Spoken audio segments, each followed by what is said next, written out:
Okay, this is kind of like a technique video, but it's not really to do with how you maneuver your squeegee. It's how you close out. And there's basically there's two types of windows that we all work on, and in that two types we have many various versions of that. These are sealless windows, and then you've got the windows with the seals in. So, rule of thumb, not always the case. There's always the exception to the rule, which I'll go into in a minute. But sealless windows, when you finish on the closeout, you finish on the bottom.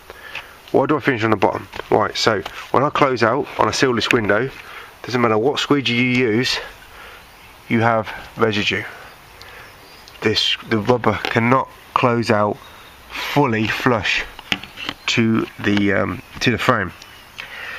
But when it comes to rubber seals, because the rubber seals protrude out from the frame, so it comes out over here.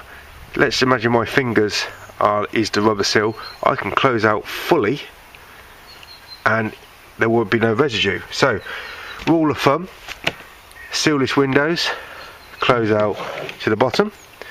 Why? Well, we've still got a little bit of residue, but because it's horizontal,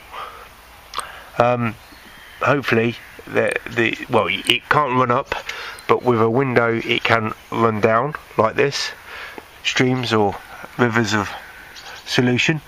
But on here you can really walk away from that, and the customer wouldn't really notice, because in a half an hour or however long it takes to settle and dry, there'll be hardly anything to see.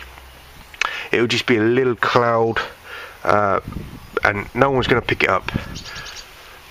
On a rubber seal, because the rubber seal comes out from the frame, we can close out to the side and we get a perfect full closeout. Right, so there are seals that are so thick they act as a frame, just like this. So they're really chunky and they're really thick. Maybe they're vertical. They're not at an angle like this. They're more vertical coming out. So you'll have a problem quite often closing out to the side, because they're like an extension of the frame. They're not really. They're so thick as a seal that they're not really. They're not really a seal. They're more of a chunky seal that is just like a frame. So we've got a problem again with fully closing out. So again, we close out to the bottom on these kind of chunky rubber seals. So that is my take on how I close out, either vertically or horizontally. All depends on the window you're working on. If it's sealless, close out to the bottom with a rubber seal to the side, unless they're really thick chunky ones. And closing out is very similar to closing out on a sealless window. That's my rule of engagement when it comes to closing out on windows.